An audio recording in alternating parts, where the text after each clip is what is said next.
Thank you so much, Allie, for joining me on this week's episode of Wisdom Wednesday. I really, really appreciate you being here. Thanks for having me. I feel like I'm always watching them or I'm on the road and I'm like, oh, I want to watch this week. So thanks for letting me be a part of it. Yeah, absolutely. I've been definitely wanting to have you on for a while. So before I get started, I'm sure a ton of people know who you are, but for those that don't, I would love for you to introduce yourself and kind of tell them who you are. Absolutely. So my name is Carty. I have a passion for bridging not only the generational gap in our industry between my generation as a 25 Gen Z year old, 25-year-old and the Gen Z age group. My goal is to helpfully help our industry understand my generation better, but also through my career with Active Comply and really studying social media trends and what loan officers are doing to engage with that next generation borrower. So I work for Active Comply and we do social media monitoring. We monitor for compliance concerns and ensure that all advertisements and marketing is meeting regulations. And through that, I've really been able to see what's working on socials, what's compliantly working, what's just different facets of social media. So that's really my passions in the industry. I love that. I think there's a huge need that you're really filling for just knowledge around that gap and for like industry executives to understand the patterns and where it's going just so that they can have a better forecast for especially because of the way that the market is right now. Like I feel like everybody can use all of the information and data that's out there, and this is such a big chunk of the market that's really, and I've seen a couple of your videos too, that really focus on like the next gen home buyers really are kind of that next level of people who are buying and really dipping into the market and upcoming dipping into the market. And so, yeah, I think it's really important information that you're putting out there, which is great. Well, thank you. Yeah, I was at home over Christmas break and like 2 days before Christmas, one of the first interviews I ever did. His name is Danny. He was a first-time home buyer here in Nashville. He texted me 2 days before Christmas. He was buying his second home as a 26-year-old. So he's slaying the game. He's out there getting after it. If you're not reaching his business, hopefully I'm going to help you and your team to do so because there are people buying homes and there's also people who don't even understand the process. So being a part of the conversation is something that's important for our industry right now. Well, and understanding too where they're going to get their information also. I'm not even part of the Gen Z. I'm technically a millennial. I was born in 92. And I still go on, I'm in the industry and I still go on these websites a lot of times to like find Look, who has the best rates and who has the best down payment assistance programs and first time home buyer, because I'm a first time home buyer. And so there's so much information out there, and it's where people are going to look. And if you're not in that market, you're missing out on a huge chunk of the industry.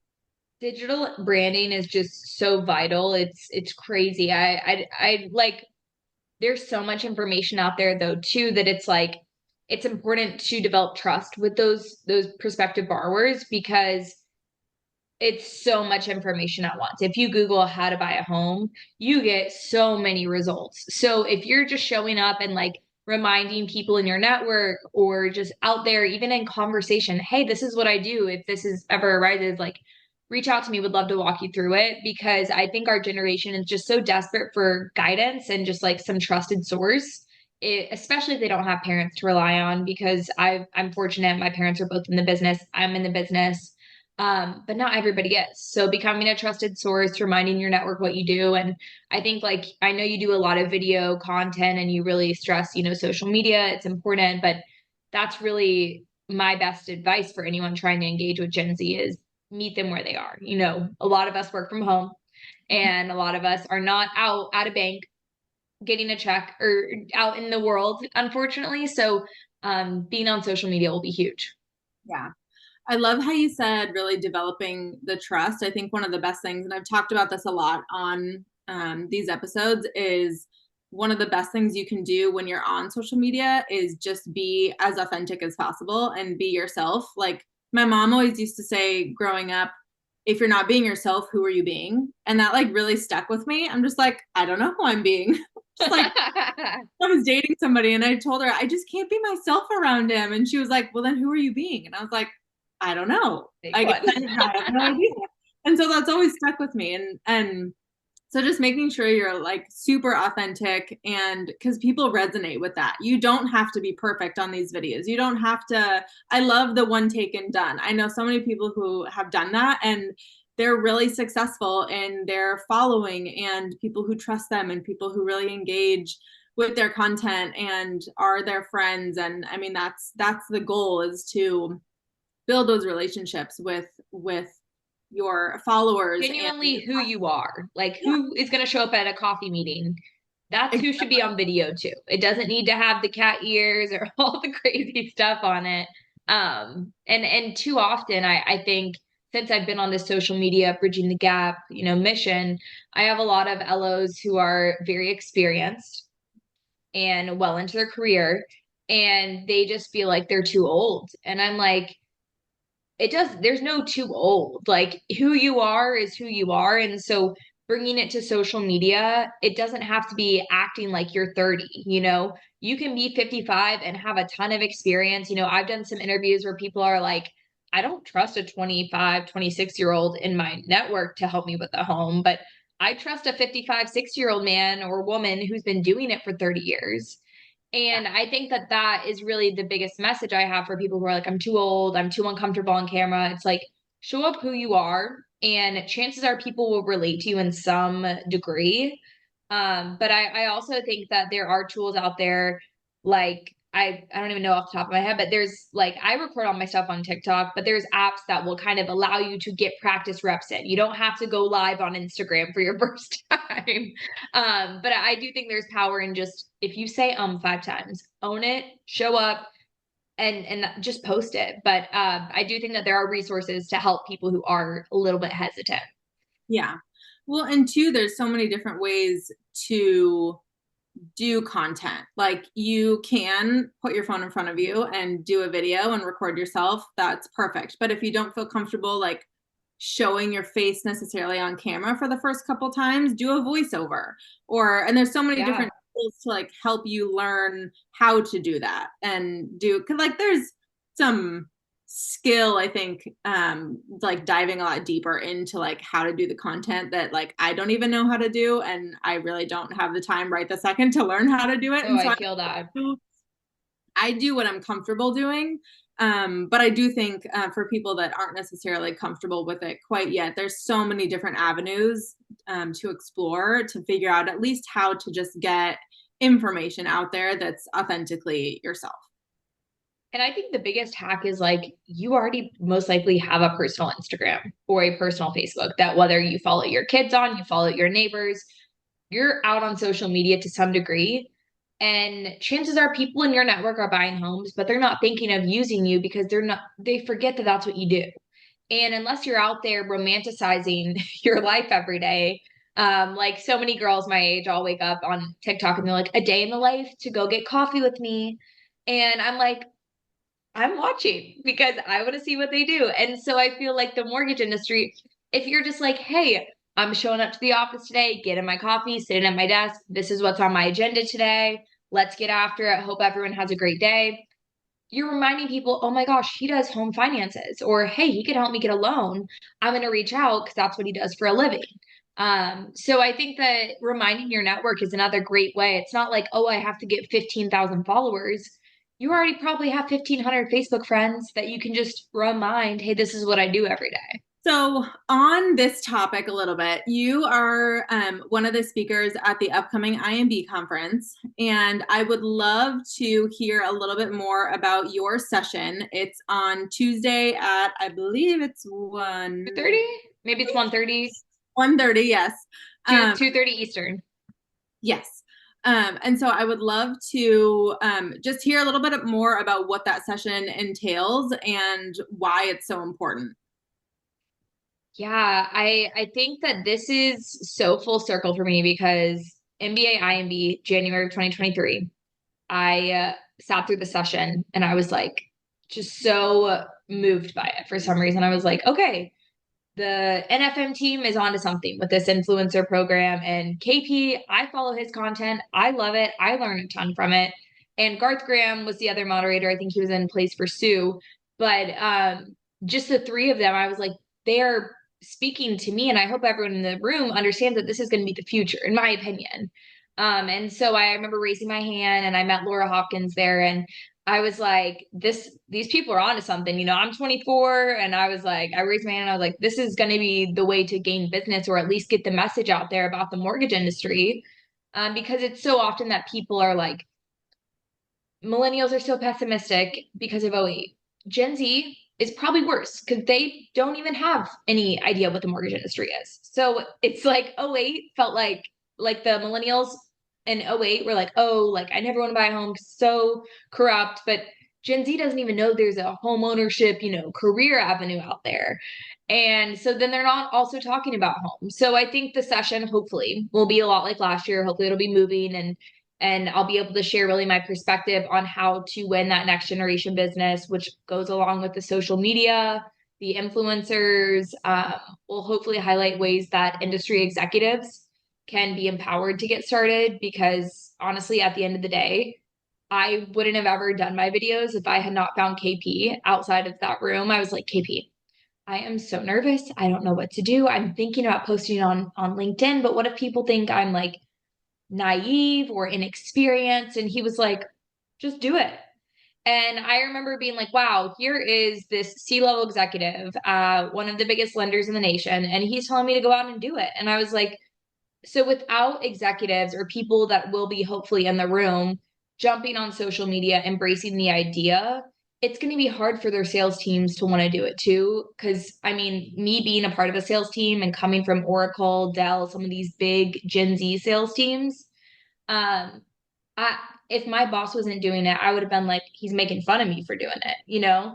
So I think that, I know you and I have talked about this before, but executives need to also really embrace this idea of social media, not just the sales teams.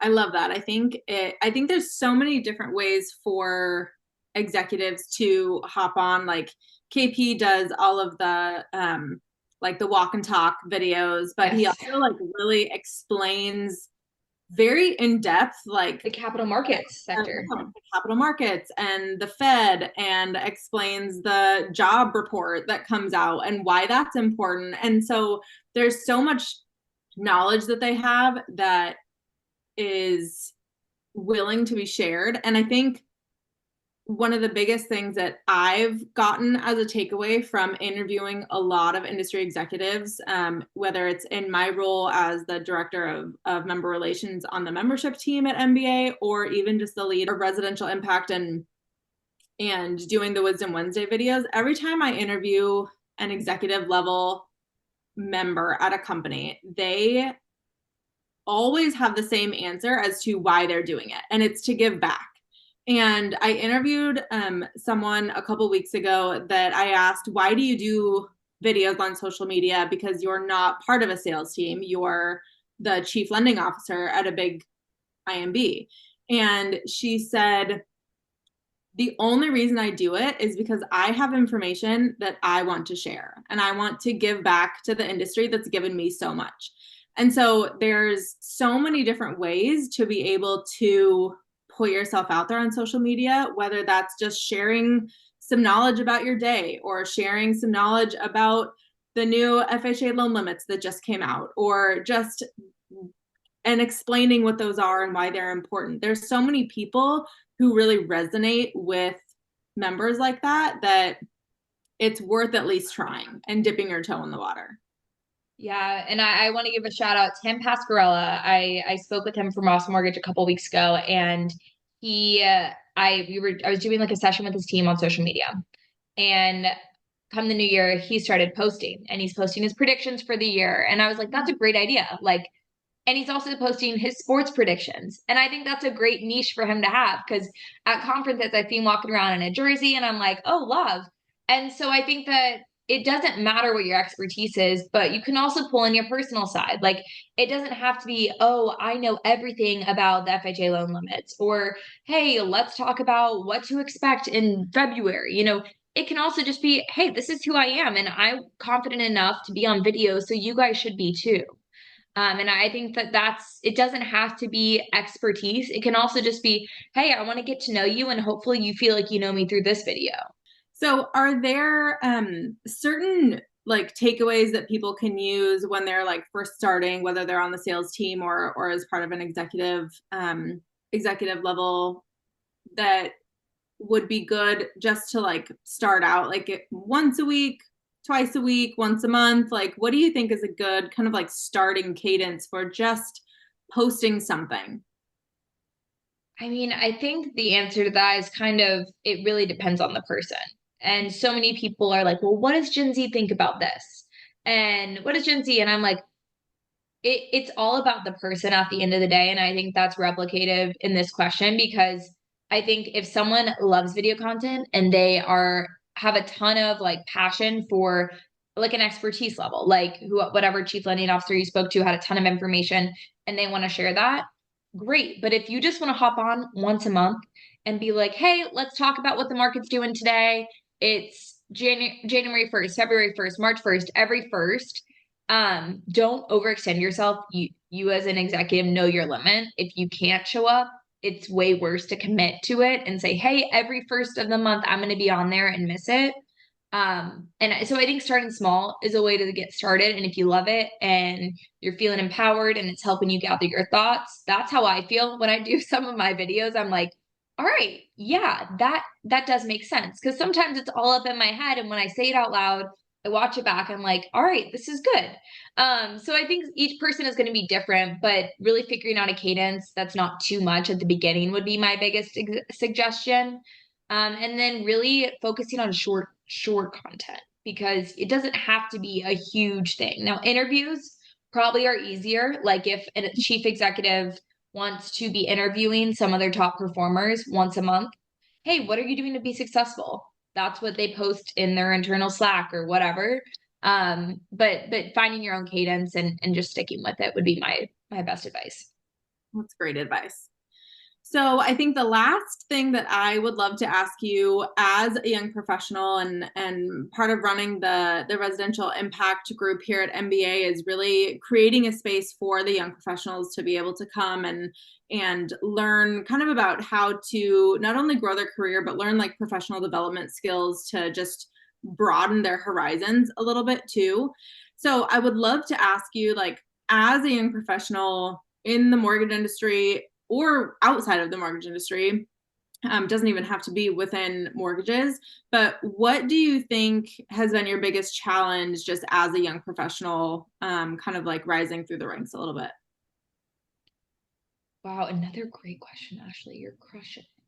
So I think this is interesting because I'm a bit of a, I guess, one off. I think I have grown up with two parents in the industry, and so I felt a little bit confident entering this role. Not role, but the industry as a whole. Like, I knew some people at conferences that could make introductions, but I think the hardest thing is gaining confidence. And I remember I shared some stories about my first MMLA conference or my first MBA conference, and I remember just trying so hard to sit in the back of the room and not be a part of the conversation because I was so worried someone was going to be like, who's this girl? Why is she here? I remember I would only wear black suits. Like I tried to be very blendy in, and it was just, it wasn't me. And so I think a lot of, and I speak to some young LOs, and it's crazy to me the impact that I think me speaking to them has had. Like I've gotten a couple thank you notes after we've talked, and it's just like, hey, so what, like I've sat down with some LOs and I'm like, just talking to them as friends, and I'm like, so what's your future look like? And they're like, and I just think it's important as a young professional that people have high level conversations about what the future looks like. And so if there are institutions out there that are recruiting young talent and wanting to invest in them, and then they're like, well, these LOs are leaving. My biggest advice and where I've seen not struggled with the most, but it's having confidence in myself and that the upper levels aren't going to think I'm super naive, I guess.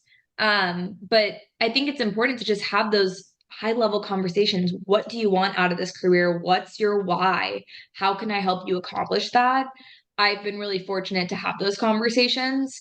But in my previous roles, those I worked at Oracle before this, and those conversations weren't had. And so that I think will help more young professionals. Would you agree?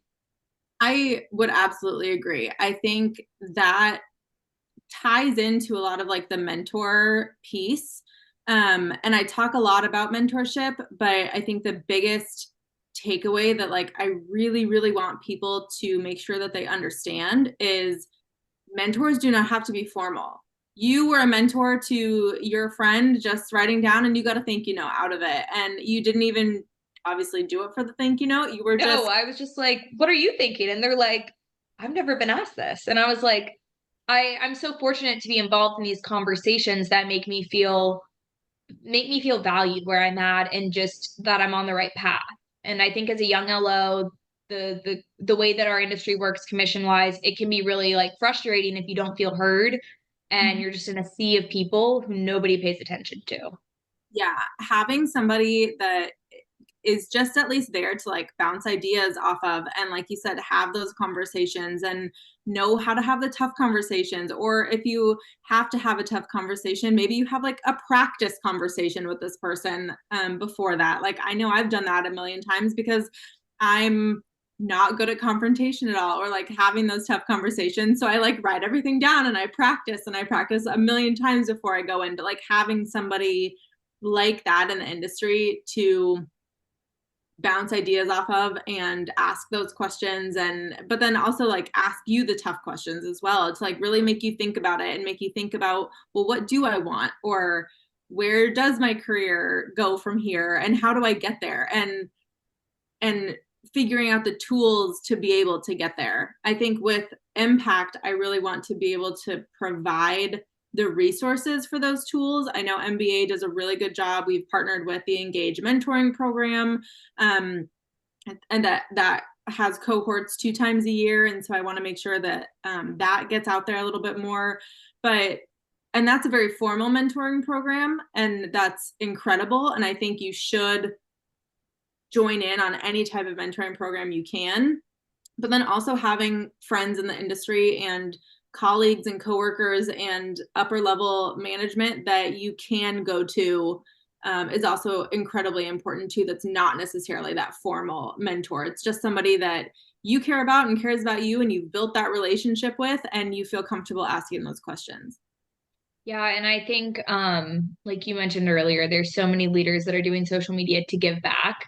But if social media isn't the cup of tea for every executive, like just finding someone who seems to be passionate and shows up on time every day and is just present, um, really empowering them and being like, hey, my name is so and so. I just wanted to reach out, introduce myself, would love to get to know you better and what your career goals within our organization are and how we could work together. Because that could completely change that young professional's trajectory in the industry.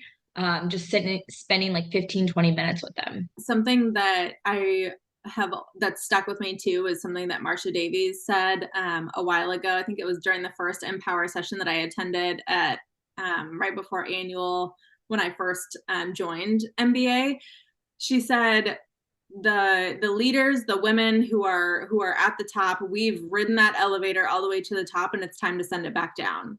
And you send it back down by reaching that hand out to the young professional, like you said, who is passionate, who you think is eager and wants to and shows the want and shows up every day really asking for more and taking the initiative. One of the interviews that I had last week with Christy Suk is she said, I had mentioned I think it's really good for people to give the young professionals a seat at the table. And she said, not give, the young professionals need to earn their seat at the table. And I think that's really important because it shows the difference of the young professionals in the industry who don't want a handout. They are showing the initiative and they are putting the work in to make sure that they're prepared and ready so that when they do get invited into that room, they know exactly who's in that room and what they're talking about. And they're there to learn and to grow and to ask questions if appropriate. And if they're asked questions, they're prepared, but they definitely need to earn that spot. And so I think that's a really good kind of piece, like secondary piece of advice for this whole kind of topic that we're throwing around. Yeah, and I think that it's funny because sometimes you don't even know a seat at the table exists. Mm-hmm. And I heard a comment from someone from a panel. It was a women's panel a couple months back, and she said the most important career decisions are made when you're not in the room. And so I think it takes that mentor to be in your corner to even let you know what's out there. Because I meet a lot of young LOs who are hungry and they're after it and they're showing up every day. And I'm like asking these really thought-provoking questions where I'm like, hey, where do you see yourself in 5 years? Like, what is your goal? Like, is it monetary? Is it, do you want to be in a leadership role? Like, where does it go? And they just don't even realize there's opportunities out there. And so when I'm in the conference scene and people are like, I want to recruit young talent, I want to be present with that next generation and fill the funnel, it's like it takes people taking a step back, really getting to know some of their employees and figuring out where they fit in the long term. And if you don't have employees there that are younger, then be at college campuses recruiting. That is my biggest go-to. But yeah, I mean, I think that without this role at Active Comply, I wouldn't know, and my mom, I wouldn't know the conference scene is even a thing. And that gives me so much momentum when I get to go and hear these speakers that are optimistic or talking about, high level, like Laura Escobar is leading the Empower Luncheon. And it's like, wow, there's so much inspiration in this room. But without those, I probably would just be trucking along, every day, just 9 to 5, do my normal day. But I feel so empowered by the industry, and that really takes the conference scene, the leadership side of it, to make me as a young professional feel that way. And that's one of the biggest reasons why, as Impact, I have been trying to make sure that there's impact pricing for some of the conferences that we offer to make it accessible. Because I know that the young professionals don't necessarily get a ton of opportunity to go to a lot of the bigger conferences. So I want to try and make ours a little bit more accessible, but then also even attending your state and local conferences as well, and starting more on a local level versus maybe the national level, if that's something that's more attainable for you in your career right now. Like it's a really good way to at least get your foot in the door and see what conferences are all about. Yeah, I run the Nashville Next Instagram, and we're trying to get professionals under 40 in the Nashville area to come to happy hours, do things locally. And it's just crazy to me where I'm like, oh, like talking to these LOs and they're so like in their day to day and they love their job. And I'm like, they're like, this is so cool that we get to meet up after hours. And I'm like, yes, it is. And I like want so badly to be like, all right, let's go to a conference together. And it's really powerful that Impact is trying to create pricing to enable more conversations around, that Gen Z millennial age group. Well, since you're going to be at IMB, Impact does have 2 events that I would love to see you at. We have our Impact happy hour that's happening that Monday from 8 to 9:30 at the hotel bar. So it's just a networking event for the Impact young professionals. And then the next day, also during lunch, we have a couple tables in the lunch area reserved for Impact to be able to network. And I would love, we have a ton of information and a couple speakers that are going to be joining us. So yeah, I would love to see you there. Awesome. Well, I will definitely be there. I think I get in Monday morning and then out Wednesday night. So I will definitely be at all the events. Awesome. Well, Allie, do you have any questions for me before we wrap it up? No, but I just would say if anyone is interested in learning more about social media, compliantly, Gen Z, give me a follow on LinkedIn, Ali Carty. I have an Instagram, Ali Carty Mortgage, and a TikTok, which is now it's Get to Know Gen Z, but it's going to be Ali Carty Mortgage. So give me a follow, find me there, and let me know if I can help you in your organization at all. Awesome. Thank you, Allie. I really appreciate your time today and for being on Wisdom Wednesday. Thanks, Ashley. Cheers. See you guys in NOLA.